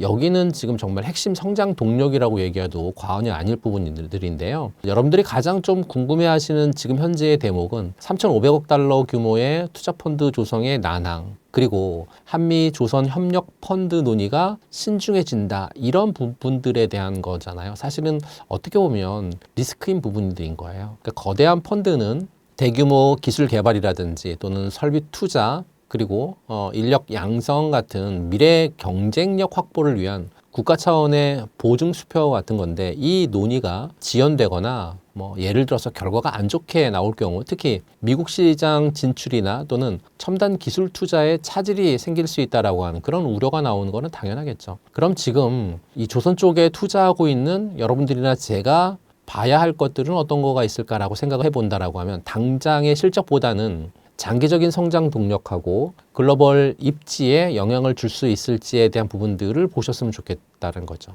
그러니까 품질과 기술 혁신을 통한 고부가가치 선박 수주가 핵심인 겁니다. 또한 최근 글로벌 선박 발주량이 매년 전년 대비해서 조금 감소하고 있는 건 사실이거든요. 2024년 고점을 찍었었던 신조선가 상승세가 꺾이면서 보합세 또는 소폭 좀 하락을 하고 있고, 중국 조선소들이 공격적으로 설비를 늘리면서 중형 선박 시장에서 가격 경쟁력을 좀 앞세우고 있기 때문에 글로벌 경쟁 강도가 다시 높아지고 있는 그런 국면인데요. 발주량 둔화라든지 신조선가 하락은 사실 경계해야 될 부분입니다. 현재 한국 조선업은 어떻게 보면 실적은 꼽히고 있는데 시장 환경은 정체되어 있다, 이렇게 보시는 게 맞지 않을까 싶습니다. 우리나라 조선사들의 적자 탈출, 실적 개선이 이어지면서 주가가 큰 폭의 상승을 보여주었었는데요. 한편에서는 너무 오른 것이 아닐까라는 우려도 이어지고 있습니다. 우리나라 조선사들의 주가가 고평가라고 할 수 있을까요? 숫자로 보는 조선주의 현재 위치는 겉으로 보기에는 주가가 많이 오른 것은 사실입니다. 하지만 여러분들이나 제가 주목해야 될 것은 사실 밸류에이션 지표의 본질입니다. 그러니까 주가가 오랜 기간 적자였기 때문에 과거의 PER은 마이너스였잖아요. 그러니까 마이너스였으니까 비정상적인 계산이 되는 거잖아요. 근데 지금은 이익이 폭발적으로 증가하고 있는 턴어라운드 부분으로 들어왔기 때문에 주가가 올랐지만 영업이익은 그보다 훨씬 더 큰 폭으로 증가하고 있다는 거죠. 핵심은 과거 실적 대비해서 주가를 보면 당연히 비싸 보이죠. 하지만 2025년과 2026년에 미래 시장을 예상 이익으로 본다라고 하면 다시 볼 필요가 있다는 겁니다. 그래서 많은 증권사의 보고서는 조선주가 여전히 장부 가치 대비해서 저평가 구간에 있다라고 분석하는 이유는 이 이유인 거예요. 조선업은 엄청난 규모의 자산도 있죠. 또 공장, 그러니까 그 자산이라고 하는 게 공장이라든지 배를 만드는 도크라든지 뭐 토지라든지 이런 거를 보유하고 있기 때문에 자산 규모가 굉장히 크잖아요. 주가가 올랐지만 여전히 이 순자산 가치를 온전히 인정받지 못하고 있다라고 하는 해석이 굉장히 크고, 과거 호황기에 PBR 대비해서 굉장히 낮은 수준이다라고 얘기하고 있습니다. 그렇다라고 하면 주가 상승에도 불구하고 자산 가치하고 미래 이익을 종합적으로 고려했을 때 고평가라고 단정하기는 굉장히 어렵지 않을까라고 하는 의견이 현재는 좀 지배적인 것 같고요. 주가 고평가 우려에도 불구하고 투자 매력이 지속된다라고 보는 어떤 핵심적인 이유는 몇 가지가 있습니다. 그 핵심적인 이유는 첫 번째는 올해 2025년 이익은 급증이 확정된 미래다라고 말씀드릴 수 있습니다. 그러니까 미리 수주한 고선가 물량들이 매출로 인식되는 시기가 바로 올해 2025년 하반기부터입니다. 그러니까 이익 성장은 단순한 어떤 기대가 아니라 확보된 일감을 기반으로 한 실적 드라이브니까요. 그리고 2025년 주요 조선사들의 그 영업이익은 전년 대비해서 80% 이상 급증할 걸로 예상을 하고 있기 때문에 주가는 실적에 선행하면서 움직인다, 뭐 이렇게 보시면 될 수 있을 것 같고요. 두 번째 이유는 중국인데요. 중국 견제에 따른 어떤 한국의 프리미엄인 것 같습니다. 미국발 중국 조선소에 대한 견제 가능성, 그러니까 불공정 정책 조사나 또는 미국에서의 제재 같은 경우 단기적으로 고평가 논란을 잠재울 수 있고, 또 한국 조선사에 대한 반사이익 기대감을 키우는 중요한 모멘텀이다라고 말씀드리고 싶고요. 그리고 기술력과 지정학적 위치 덕분에 사실 한국 조선소들은 프리미엄 조선소로서의 지위를 더욱 공고히 하고 있다라고 보시면 될 것 같습니다. 세 번째 이유는 초호황에 베팅하라, 뭐 이런 말을 많이 들어보셨을 거예요. 그러니까 조선업은 한번 호황 사이클에 진입을 하게 되면 적게는 한 5년, 길게는 뭐 한 10년까지도 지속되는 경향이 있거든요. 지금 확보된 수주 잔고가 2027년 도크까지 꽉꽉 채우고 있습니다. 또 친환경 선박 교체 같은 경우에 환경 규제라든지 LNG선 발주 같은 에너지 안보, 또 메가 트렌드가 어떤 호황의 길이를 과거보다는 더 길게 만들 수 있다라고 하는 분석이 굉장히 크니까요. 이 세 가지 이유를 잘 체크하셔서 전략을 잘 짜시면 좋지 않을까라는 말씀 드리고 싶습니다. 올해 국내 조선업 수주 현황은 어떠한가요? 앞으로 기대되는 수주가 있을까요? 2025년 상반기 수주 현황에 대한 부분들을 한마디로 요약한다라고 하면 숨고르기 속에서도 선방했다라고 말씀드릴 수 있을 것 같아요. 올해 상반기 전 세계 선박 발주량은 작년 같은 기간 대비해서 큰 폭으로 감소합니다. 발주량 기준만 놓고 본다라고 하면 한 30% 정도 급감했다라고 하는 보고서도 있으니까요. 하지만 사실은 숫자에 속으면 안 된다라고 말씀드리고 싶습니다. 왜냐? 2023년하고 2024년은 워낙 초호황기였어요. 이 당시는 엄청나게 많은 배가 발주가 됐고, 지금 선주들은 배를 주문할 슬롯을 찾기가 굉장히 어려운 상태입니다. 이미 한국 조선사들은 3년에서 4년치의 일감 획득했거든요. 그러니까 수주 잔고로만 보게 되면 금액으로 따졌을 때 약 한 200조 원 정도 내외 정도 되거든요. 그러니까 당장 급하게 무리해서 수주할 필요가 없어진 걸로 보시면 될 것 같고요. 2025년 상반기 기준으로도 HD 한국조선해양 비롯한 다른 조선사들도 연간 수주 목표에 올해 상반기 기준만 놓고 본다라고 하면 한 60에서 65%까지 달성을 했으니까요. 선방한 거죠. 수주량이 줄었어도 조선사들은 고부가 가치 선박 위주의 그 선별 수주 전략을 고수하고 있고 수익성이 낮은 물량은 다 중국에 넘겼습니다. LNG선처럼 마진율이 굉장히 높은 배만 쏙쏙 골라서 받은 거죠. 핵심은 물량보다는 수익성 중심의 전략이 성공적으로 이어지고 있다. 이렇게 보시면 될 것 같고요. 올해 상반기 잠시 숨을 좀 골랐다라고 하면 이제 하반기부터는 다시 대규모 수주 물량이 터져 나올 준비를 좀 하고 있고 여러분들은 여기에서 좀 주목해 보실 필요가 있는 거예요. 어떤 걸 좀 주목해 볼 필요가 있냐면 첫 번째는 해양 플랜트 귀환이 첫 번째인 것 같아요. LNG선 슈퍼사이클 이후에 조선업의 새로운 차세대 먹거리가 바로 해양 플랜트니까요. FLNG라든지 또는 부유식 액화 천연가스 생산 설비 수주 규모가 굉장히 압도적이고 FLNG 한 기 가격은요 한 2조 원에서 3조 원에 달하는 초고 부가가치 설비입니다. 그러니까 LNG선 수십 척과 맞먹는 굉장히 큰 규모인데 이거에 관련되어 있는 부분들이 올해 진행이 될 수 있다는 거. 또 삼성중공업이 모잠비크 같은 대규모 FLNG 프로젝트 수주를 위해서 예비 작업을 현재 진행 중에 있고 HD현대중공업 하나오션도 해양 플랜트 역량을 현재 강화하고 있고 이르면 올해 하반기에 수주 소식이 들려올 가능성이 굉장히 높다고 판단하기 때문에요. 수조 원대 계약은 주가를 폭발적으로 끌어올릴 수 있는 재료죠. 두 번째는 미국 쪽에서의 LNG선 2차 폭발인 것 같아요. 그러니까 LNG선 수요는 아직도 굉장히 여전히 견조하고 올해 초에 미국의 LNG선 그 수출 프로젝트 승인 지연을 통해서 발주는 좀 다소 늦어졌거든요. 근데 미국의 그 대규모 LNG선 수출 프로젝트가 본격화되는 건 저는 하반기 정도로 보고 있어요. 그러니까 하반기부터 만약에 LNG선 발주가 다시 급증을 할 걸로 보고 있기 때문에 이 LNG선은요, 옆나라죠. 대륙. 옆나라가 쉽게 따라올 수 있는 분야가 아닙니다. 기술이 안 돼요. 미국의 대중국 견제의 심화까지 진행이 된다라고 하면 한국 조선소의 독점적인 수주 환경은 더욱 강화될 가능성이 높겠죠. 올해 상반기 수주 감소는 수주 절벽이 아니라 그 수주 포트폴리오의 리모델링 과정으로 이해하시면 좋을 것 같고요. 확보된 3년에서 4년치 정도의 일감 덕분에 매출은 굉장히 안정적이고 해양 플랜트, 미국발 LNG선이라고 하는 정말 규모와 마진이 다른 대형 수주가 올해 하반기에 기대하고 있다. 이렇게 보시면 될 것 같습니다.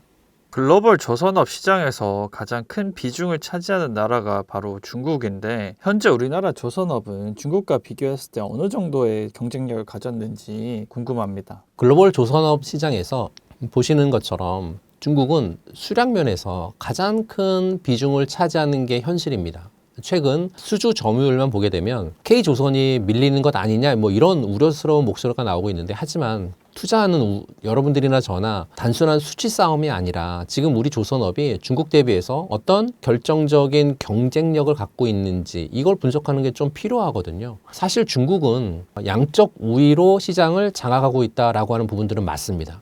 올해 상반기 중국이 글로벌 신규 수주 점유율에 있어서 약 한 50%를 차지하고 있거든요. 그러면서 이제 한국을 좀 앞서가고 있습니다. 뭐 벌크선, 중소 컨테이너선, 탱커 같은 범용 선박 시장은 중국의 저가 공세, 뭐 대규모 물량 공세에 밀리고 있는 건 사실이죠. 근데 중국의 경쟁력의 핵심은 저렴한 인건비, 그리고 정부의 보조금, 그리고 금융 지원, 거기에 자국 선사에 대한 대량 발주가 양적 우위를 만들고 있다. 이렇게 보시면 될 것 같고요. 이에 반해서 한국 같은 경우에는요, LNG선 같은 경우 고부가가치 선박 위주의 선별 수주 전략을 고수하고 있습니다. 수익성이 굉장히 좋지만 전체적인 발주가 줄어들는 어떤 그런 시기에는 수주량 점유율이 급격히 낮아지는 구조적인 약점을 안고 있는 건 사실이죠. 하지만 주식시장에서 한국조선주가 여전히 높은 평가를 받는 데는 명확한 이유가 있다라고 말씀드리고 싶고요. 그건 바로 기술력하고 글로벌 안보 협력인 것 같아요. 대형 LNG선 시장은 여전히 한국이 50% 이상의 점유율을 차지하면서 압도적이죠. 극좋은 기술이라든지 고성능 엔진 같은 경우에는 중국이 쉽게 따라올 수 있는 그런 기술이 아니고요. 정말 한국만 갖고 있는 초격차 기술을 갖고 있는 거죠.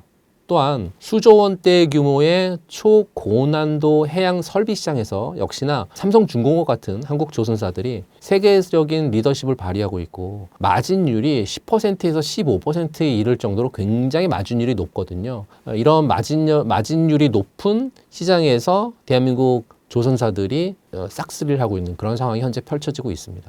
그리고 최근 그 불공정 정책 조사라든지 또는 관세 부과 우려 같은 미국의 대중국 제재를 놓고 봤었을 때 중국 조선소의 신규 수주를 급감시킬 결정적인 역할을 하는 몇몇 사례들이 계속 나오고 있거든요. 한국은 이 덕분에 세계 시장 점유율을 30% 이상 끌어올렸고 중국과의 어떤 수량에 있어서의 격차는 좀 좁혔습니다. 그리고 하나오션이라든지 또 HD현대중공업이 미 해군 군함의 MRO 사업 진출을 가속화하고 있거든요. 전략적 동맹으로서의 입지를 다지고 있고 이렇게 되면 안정적인 캐시카우 역할까지 할 수 있는 그런 기대감까지 만들고 있기 때문에 한국 조선업은 저가 물량을 포기하고요.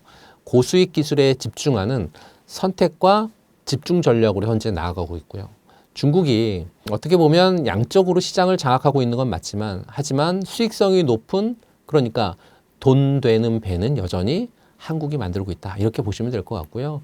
우리는 이 질적 격차하고 또 미국의 전략적 협력 같은 든든한 무기를 통해서 조선 섹터에 투자할 명분이 계속해서 생기지 않을까라는 말씀을 드리고 싶습니다. 조선업의 주가 상승이 식을 줄 모르는 가운데 조선 관련 주식에 관한 관심도 커지는 시점인데 대표님이 보시기에 현재 눈여겨볼 조선주는 어떤 것들이 있을까요? 조선주 하면 뭐 한두 종목 정도는 제가 과거 영상에서도 계속 좀 강조했었던 종목들이 없잖아 있죠. 오늘도 마찬가지로 그런 종목을 강조해 드리고 싶은데요. 첫 번째 종목은 HD 한국조선해양 같은 종목이죠. HD 한국조선해양을 한마디로 정의해라 라고 하면 포트폴리오가 굉장히 많습니다. 그리고 기술 집약적인 어떤 사업 구조를 갖고 있기 때문에 굉장히 그 안정적인 성장을 할 수 있는 그런 종목이 저는 HD 한국조선해양이다라고 말씀드리고 투자 포인트를 본다라고 하면 HD 현대중공업은 그룹 내에서 그 HD 현대 마린솔루션과 함께 그 엔진 부분을 담당하고 있고 방산 쪽의 특수선이라고 하는 강력한 캐시카우도 보유하고 있고 특히 뭐 잠수함이라든지 또 뭐 이지스함 같은 K방산 수출 모멘텀과 함께 미국 함정 쪽에서의 MRO 사업 진출을 하고 있기 때문에 조선업의 전통적인 경기 사이클을 타지 않는 안정적인 고수익 구조를 갖고 있는 그런 기업이 HD 한국조선해양인 것 같고요. 둘째 그 HD 한국조선해양의 투자 포인트를 말씀드린다라고 하면 LNG선 시장에서 독보적인 기술력을 바탕으로 해서 고선가 수주를 이어가고 있다라고 하는 거죠. LNG선은 물론 메탄올 추진선 같은 4세대 친환경 연료 추진선 분야에서도 가장 폭넓은 기업 포트폴리오를 보유하고 있기 때문에요. 친환경 전환이라고 하는 메가트렌드의 어떤 최대 수혜를 볼 수 있는 기업 이렇게 두 번째 투자 포인트를 말씀드립니다. 그룹 전체의 시너지를 통해서 조선업 황금기의 어떤 과실을 가장 안정적으로 수확할 수 있는 그러한 기업이 저는 HD현대중공업이라고 판단하고 있고 방산이나 엔진이나 첨단 기술에 대한 투자 비중도 굉장히 높아서요. 주가 리레이팅 여력이 굉장히 높다. 이렇게 말씀드리고 싶어서요. 첫 번째, HD현대중공업에 대한 부분들을 설명을 좀 드렸고 종목을 보면서 관련된 전략을 좀 말씀드려보도록 하겠습니다. 보시는 차트가 HD현대중공업의 차트인데요. 이 HD현대중공업의 차트는 앞서 이제 그래프를 좀 보셨던 것처럼 검정색 1년선 부근에 대한 라인을 통해서 상승했다가 61선, 121선 내외에서 조정을 받고 눌림을 받고 또 상승했다가 61선, 121선에서의 눌림을 받고 또 상승했다가 최근 들어서 한번 하락했다가 이렇게 좀 크게 올라왔었던 아래 꼬리를 길게 단 그런 부분들도 없잖아 있었는데 만일 이 부분 내에서 뭐 61선, 121선을 대기하고 있었던 분들이라고 하면 충분히 뭐 매수는 가능했지만 요 그래프는 사실 어떻게 보면 더 넥스트 장이라고 해서 장 9시 열리기 전에 8시서부터 8시 50분까지 열리는 그 장에서의 그 어떤 약간 변동된 차트 흐름을 보이기 위한 거였기 때문에 실제 매수할 수 있는 분들은 많지 않았다라는 말씀을 좀 드리고, 앞서 보셨던 패턴을 그대로 좀 보실 필요가 있으실 것 같아요. 계속해서 61선과 121선, 61선은 요 초록색이 61선이고요. 밑에 약간 빨간색 비슷한 형광색이 121선인데 61선과 121선 부근을 좀 기다리는 전략이 H선대중공업 같은 종목은 굉장히 좋은 것 같습니다. 지금 현재는 11선, 21선 부근을 타고 노는 그러한 종목이기 때문에 여기서의 전략은 단기 매매는 충분히 가능하겠지만, 나는 단기 매매가 아니라 스윙 전략으로 가시겠다라고 하시는 분들은 방금 말씀드렸던 61선, 121선 좀 기다리는 전략 괜찮지 않을까 싶어서 요 가격대에서 분할 매수하시는 전략이 괜찮아 보인다라고 말씀드리고요. 두 번째 종목은 삼성중공업인 것 같아요. 삼성중공업을 한마디로 얘기해라라고 하면 초고부가 가치 해양 플랜트의 독보적인 기술력을 갖고 있는 기업이다, 이렇게 정의할 수 있죠. 투자 포인트는 삼성중공업이 FLNG 분야에서 세계 최고의 기술력을 갖고 있습니다. 독보적인 기술력을 갖고 있어서 넘버원이죠. 또 FLNG 수주액이 지금 뭐 수조 원대에 달하고 있고 마진율도 굉장히 높기 때문에요. 하나만 수주한다 하더라도 실적이 폭발적으로 개선될 수 있는 게임 체인저다, 이렇게 설명드릴 수 있고요. 투자 포인트 두 번째는 모잠비크 같은 대규모 해양 플랜트의 어떤 최종 투자 결정이 임박했거든요. 올해 하반기에 FLNG 대형 해양 플랜트 수주가 강력한 주가 상승의 모멘텀으로 작용할 전망이고, 또 미국 쪽에서의 LNG 2차 발주에 대한 기대감도 여전히 유효하기 때문에 삼성중공업 같은 종목들은 계속해서 지켜보실 필요가 있다라고 말씀드리면서 차트를 한번 보도록 하겠습니다. 삼성중공업의 일봉 차트인데요. 역시나 검정색 선이 1년선 부근인데 1년선 부근 위로 올라온 이후에는 61선과 121선 사이에서 눌림이 계속해서 진행합니다. 올라갈 때마다 61선, 121선 내에서 눌림을 받고 상승하고 있는 그런 추세가 현재는 만들어지고 있고요. 지금 같은 경우에는 61선과 121선에 대한 이격이 조금 많이 벌어졌기 때문에 사실은 121선까지 이렇게 떨어져서 내려온다라고 하는 건 사실 내려올 가능성이 없을 수도 있습니다. 그렇다라고 하면 61선 정도 부근에서 내외에서 노려보는 전략이 좀 적절하지 않을까 싶고요. 만일 정말로 121선까지 내려올 가능성이 있다라고 하면 이 구간은 정말 땡큐인 자리다라고 말씀을 좀 드릴 수 있고요. 하반기에 또 내년 상반기까지 굉장히 수주에 대한 기대감이 큰 종목이기 때문에요. 61선 부근에서의 분할 매수 전략 굉장히 유효한 그런 전략이 되지 않을까 싶어서 스윙 전략, 뭐 중장기 전략 하시는 분들은 이런 가격대 지켜보시는 거 괜찮다라는 말씀을 드리고요. 세 번째 종목은 한화오션인 것 같아요.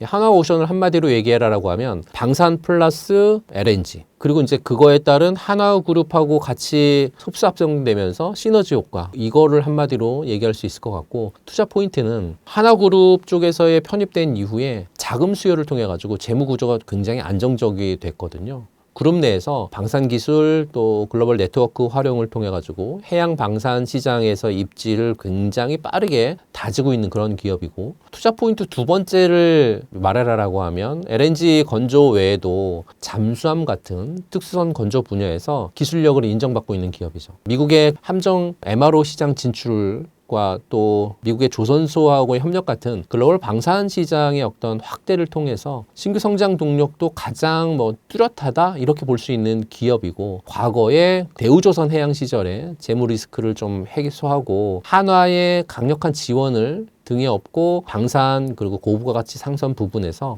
턴 어라운드를 하고 있는, 그러면서 성장을 굉장히 크게 가져가는 그런 종목이기 때문에 이 종목도 계속해서 지켜보실 필요가 있을 것 같다라는 말씀을 드리면서 차트를 보고면서 한화오션에 대한 거 설명을 좀 드려보도록 하겠습니다.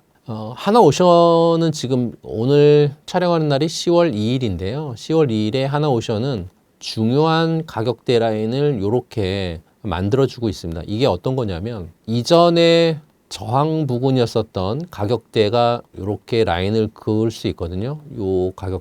이 가격대를 그을 수 있는데 이걸 왜 그었냐면요. 대량 장대 양봉이 나왔죠. 장대 양봉이 나왔는데 거래량이 좀 많이 나온 구간이 이렇게 전개가 됩니다. 이러면 차트 공부하신 분들은 아실 거예요. 장대 양봉이 나왔었을 때 장대 양봉의 시초가나 종가 부근을 깨지 않는 걸 잘 살펴봐야 된다라고 하는 그런 개념이거든요. 역시나 지금 11만 원 정도에 있는 가격대는 장대 양봉이 나온 종가 부근 비슷한 가격대이기 때문에 11만 원 부근 가격대에서 지지가 되는지를 좀 확인하실 필요가 있고, 만일 지지가 되는 라인을 확인했다라고 하면 11만 원 가격대는 그죠, 첫 번째 매수 구간이 될 수 있기 때문에 11만 원 가격대는 좀 잘 지켜보실 필요가 있고, 그렇지 않고 11만 원 가격대를 깨고 밑으로 내려온다라고 하면 시초가 부근은 보시게 되면 한 9만 6천 원 정도가 되거든요. 9만 6천 원 정도 부근에서 분할 매수, 그러니까 11만 원 부근에서의 첫 번째 매수, 9만 6천 원 부근에서의 두 번째 매수 전략, 유효한 종목이 하나오션인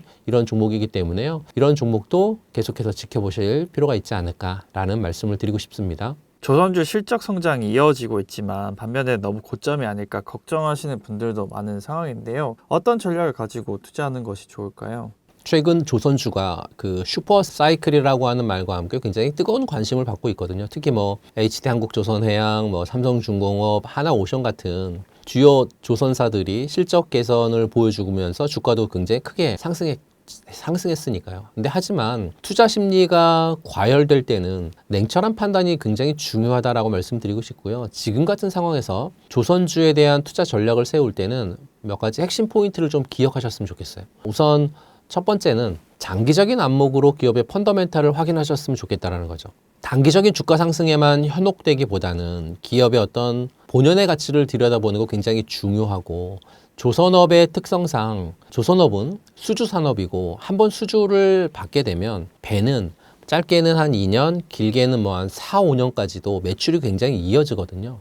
그렇기 때문에 현재 주가가 높다 하더라도 향후 수주 잔고라든지 또는 고부가가치 선박 중심의 계약이 탄탄하게 이어진다라고 하면 추가 상승 여력이 충분하다, 이렇게 말씀드리고 싶고, 확인해야 될 포인트는 각 조선사의 수주 잔고 또는 계약 선가의 추이, 그리고 친환경 선박이라든지 또는 신기술 개발 현황 같은 부분들을 면밀히 살필 필요가 좀 있지 않을까. 이 부분들은 미래 성장에 굉장히 중요한 밑바탕이 되니까요. 두 번째 전략으로는 조선 기자재 부분도 병행하셨으면 좋겠다라는 거죠. 그러니까 돈 되는 후발주자를 공략하는 전략이죠.